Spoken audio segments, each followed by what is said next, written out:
धर्मनगरी Pawanpuri pony में यहाँ पे अति विष्णु महायज्ञ की श्रृंखला हमेशा चलती आ रही है और पूरे भारतवर्ष में अति विष्णु महायज्ञ भारत के अमरवीर शहीदों की पुण्य स्मृति में किया जाता है। और ऐसे ही यज्ञ करते करते पूरे भारतवर्ष में, जैसे हरिद्वार हो गया, उज्जैन हो गया, नासिक में कुंभ लगता है जैसे वैसा, और प्रयागराज में, तो चारों तरफ से ऐसे यज्ञों की श्रृंखला चलते हुए आज पावनपुरी पोनी में हम लोग यहाँ पर अब आए हैं। और इस जगह पे भी 10 वर्ष से भारत के अमरवीर शहीदों की पुण्य स्मृति में यज्ञ चलते रहते हैं। और अब हम लोगों ने ऐसा विचार किया है कि इतने वर्षों से यज्ञ जब चल रहा है तो एक पक्की यज्ञशाला का निर्माण हो जो वीर स्तंभ के नाम से जानी जाए। वीर स्तंभ के नाम से भारत के अमरवीर शहीदों की पुण्य स्मृति में ये यज्ञशाला यहाँ पर बनाई जा रही है और उन्हीं को समर्पित की जाएगी। इस यज्ञशाला की विशेषता इसमें ये होगी, इसमें 108 हवन कुंड हैं और यज्ञशाला के चारों तरफ उन वीर नौजवानों के चित्र लगाए जाएंगे जिन्होंने भारत के लिए अपना योगदान दिया, उन्होंने अपना बलिदान दिया। और इस यज्ञशाला के अंदर भगवान नारायण की मूर्तियां भी हैं और 24 अवतार भगवान के जो होते हैं उनकी भी मूर्तियां हैं। हर जगह जगह पे यहाँ पर चित्र लगाए जाएंगे भगवान के। और वीर स्तंभ जो यहाँ पर बनाया जा रहा है वो 1 दिसंबर से 10 दिसंबर तक जो यज्ञ चलने जा रहा है उसमें लोकार्पण हो जाएगा उसका। और सारे भारतवर्ष में सभी लोगों को निमंत्रण दिया जा रहा है, साधु संत महात्माओं को, बड़े बड़े जितने भी हमारे संत लोग हैं सबको, और भारत के बड़े बड़े विद्वानों को निमंत्रण दिया जा रहा है कि सादर आमंत्रित होकर के वो यहाँ पर आएंगे और इस यज्ञशाला को लोकार्पण करेंगे और सारे देश में इसका प्रचार होगा, इसका प्रसार होगा। यहाँ पर घाट बनाए जा रहे हैं, जैसे हरिद्वार में गंगा जी का घाट है ऐसे ही यहाँ पर भी घाट बनाए जा रहे हैं। और ये सभी जो कुछ भी बन रहा है ये सारा का सारा भारत के अमरवीर जो जवान हो शहीद हो गए उनकी पुण्य स्मृति में बनाया जा रहा है। जैसे प्रयागराज में हुआ है कुंभों के समय पे, हरिद्वार में हुआ है, ऐसे ही मध्य प्रदेश में छतरपुर एक जिला है वहाँ पर यज्ञ हुआ है। और ऐसे ही उज्जैन में महाकाल की नगरी में ये इस तरह से अति विष्णु महायज्ञ भारत के अमरवीर जो शहीद हो जाते हैं उनकी पुण्य स्मृति में नौजवानों को समर्पित किया जाता है। नासिक में ये यज्ञ हुआ। ऐसे ही भारतवर्ष में सब जगह पे ऐसे संकल्प हैं कि हर जगह जगह पे इसी तरह से यज्ञ करते रहेंगे और भारत के उन नौजवानों को जिन्होंने देश के खातिर प्राण, उनको संदेशा देते हैं। हम लोग बहुत सारे परिवार ऐसे हैं जिनको पत्र लिखते हैं, अगर कॉन्टैक्ट नंबर मिलता है तो फोन भी करते हैं।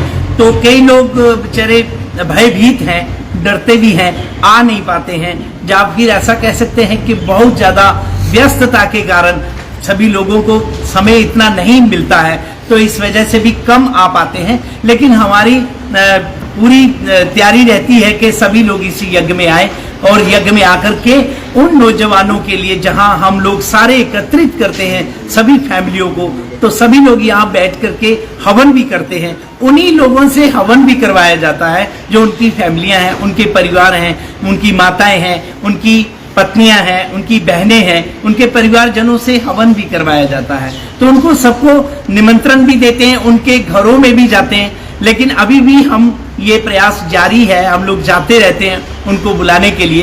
कुछ लोग ऐसे हैं जो अभी तक नहीं पहुंचे, बाकी हमारा प्रयास पूरा है कि सभी लोग इस यज्ञ में आए और शामिल हों और इस यज्ञ में आकर के उन नौजवानों को बैठ करके यहाँ पर आहुतियाँ देते हुए उन्हें याद किया जाए। प्रयास तो हमारा यही रहता है कि सभी लोग इस यज्ञ में आए और दर्शन कर सकें। सभी लोगों को कोशिश की जाती है, जिस वक्त यज्ञ की व्यवस्थाएं चलती हैं तो हमारे को प्रशासन की तरफ से पूरा सहयोग रहता है। बसें चलाई जाती हैं जैसे, और सारी सुविधाएं होती हैं। रात को 11-11 बजे तक यहाँ पे जैसे प्रोग्राम होते रहते हैं, तो 11 बजे के बाद भी अगर कोई अपने घर में जाना चाहता है, अगर रोड के किनारे घर हैं, तो वो उन लोगों के लिए यहाँ पे मेटाडोर वगैरह लगी रहती हैं। कोई ज़्यादा पहाड़ी क्षेत्र का है तो वो रात को रुक जाता है और फिर दूसरे दिन ही वो जा पाता है। तो ऐसे सारे श्रद्धालुओं के लिए कोशिश रहती है कि उनकी सुविधा को देखते हुए हम लोग कोशिश करते हैं, प्रयास हमारा पूरा रहता है कि किसी को कोई कष्ट ना हो, इसे सुविधा पूरी मिलनी चाहिए। इस यज्ञशाला में आने के लिए आकर के दर्शन कर सके दर्शनार्थी। इसका पूरा शाला जो होती है, जो बनाई जाती है यज्ञशाला, उसका पूरा निर्माण वो सेम पूरा जैसे परमात्मा ने हमारा शरीर बनाया हुआ है, ऐसे ही सारा कुछ शरीर की तरह ही है। जैसे पूरे शरीर को अगर हमने किसी अपने शरीर के अंग को तगड़ा करना है, बलवान करना है, तो उसे खाना नहीं खिलाया जाता बल्कि मुंह में ही डाला जाता है। ऐसे ही यज्ञशाला का निर्माण किया जाता है। ये शरीर बोला गया है, यज्ञ नारायण का शरीर है और इसमें हवन कुंड बनाए जाते हैं और हवन कुंड के अंदर वेद मंत्रों के द्वारा अभिमंत्रित होकर के दो ऐसे पवित्र पेड़ों की लकड़ियां होती हैं जिसको उसके घर्षण से अग्नि प्रज्वलित की जाती है और वो अग्नि उस कुंड में स्थापन करके फिर हवन की आहुतियां दी जाती हैं। हवन की आहुतियों को बोलते हैं कि खाने की सामग्री वो यज्ञ नारायण भगवान को दी जाती है। जो अग्नि होती है, जैसे हमारे शरीर में लीवर है, हम लोग भोजन देते हैं तो वो अग्नि यथावत हर स्थान को पहुंचाती है। ठीक इसी तरह से हमारे जीवन में वास्तविक सत्य यही है कि हमारे जीवन में यज्ञों का बहुत बड़ा योगदान है। हमारे जीवन में यज्ञ हमेशा प्राचीन पद्धति है, ये हमेशा चलते आए, ऋषि महर्षि करते आए और हमेशा ये चलता आया है। तो अभी थोड़ा कुछ लुप्त प्राय हो गया है, लेकिन फिर भी बहुत चल रहा है। अभी ऐसा नहीं कह सकते हैं कि धर्म का ध्वजा जो है वो गिर गई है, या इस तरह से कोई काम नहीं हो पा रहे। बहुत कार्य हो रहे हैं धर्म के, और इसी तरह से यज्ञ भी हमेशा हमेशा जैसे पहले चले ऐसे आज भी चल रहे हैं और चलते रहेंगे। हमारे जीवन में जो यज्ञ का जो एक रूप है वो वास्तविक सत्य जो जिसको बोला गया है कि हमारे जीवन में इनका बहुत बड़ा योगदान है। और ये अपने जीवन में हम लोग देखें, अपने घरों में पहले माताएं क्या करती थी, भोजन बनाती थी तो 5 ग्रास निकाल के अग्निदेव को उसको समर्पित करते थे। ये एक यज्ञ माना जाता है। तो इसी तरह से आज कुछ समाज का इस प्रकार का ढांचा बदलते जा रहा है कि लकड़ियां जला नहीं सकते, चूल्हे लोगों के घरों में है नहीं, वैसे तो व्यवस्थाएं बदल गई हैं समय के अनुसार। तो यज्ञ की प्रक्रियाएं भी कुछ इस प्रकार हो गई हैं कि घरों में वो आहुतियां नहीं दे सकते। लेकिन यज्ञ के इस तरह से कोई साधु संत महात्मा या विद्वान कोई कहीं अगर यज्ञ करता है तो बहुत सारे श्रद्धालु मिलकर के उसमें अपनी श्रद्धा, विश्वास और प्रेम के साथ आहुतियां देते हैं। लोगों को होगा ही, ऐसा तो नहीं कह सकते कि फायदा नहीं होगा। कितना होगा ये भी वो समय के अनुसार ही पता चलेगा।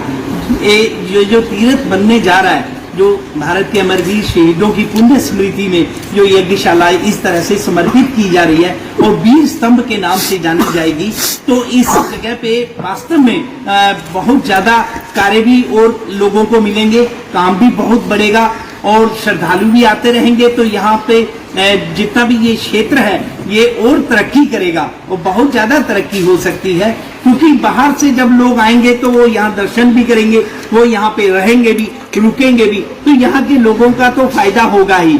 और यहाँ पे सबसे बड़ी बात और एक ये भी है कि इस यज्ञशाला में जब कोई श्रद्धालु आएगा तो आकर के इस यज्ञशाला के दर्शन भी करेगा और वो हवन भी कर सकता है। अभी भी हमारे पास विगत 10 वर्षों से अखंड अग्नि का धुना चल रहा है, अखंड। तो वही अग्नि हम उसमें स्थापन करेंगे और वो हमेशा धुना चलता रहेगा और वेद मंत्रों के द्वारा आहुतियां दी जाएंगी। कोई श्रद्धालु अगर आकर के हवन करना चाहेगा तो वो कर सकता है, आहुतियां दे सकता है अपने अपने मंत्रों से। जो जिसका मंत्र होगा वो अपने मंत्रों से भी दे सकता है। हमारे विद्वान बैठे होंगे, वो विद्वान बैठ करके अपने वेद मंत्रों के द्वारा भी आहुतियां दिलवा सकते हैं। तो इससे लाभ तो चारों तरफ से ही होगा, अर्थ, धर्म, काम और मोक्ष। ऐसा कहते हैं कि यज्ञ जो है अर्थ, धर्म, काम, मोक्ष को प्राप्त करवाने में सुगम है और सक्षम है। तो इसीलिए यज्ञ अपने जीवन में वास्तव में बहुत जरूरी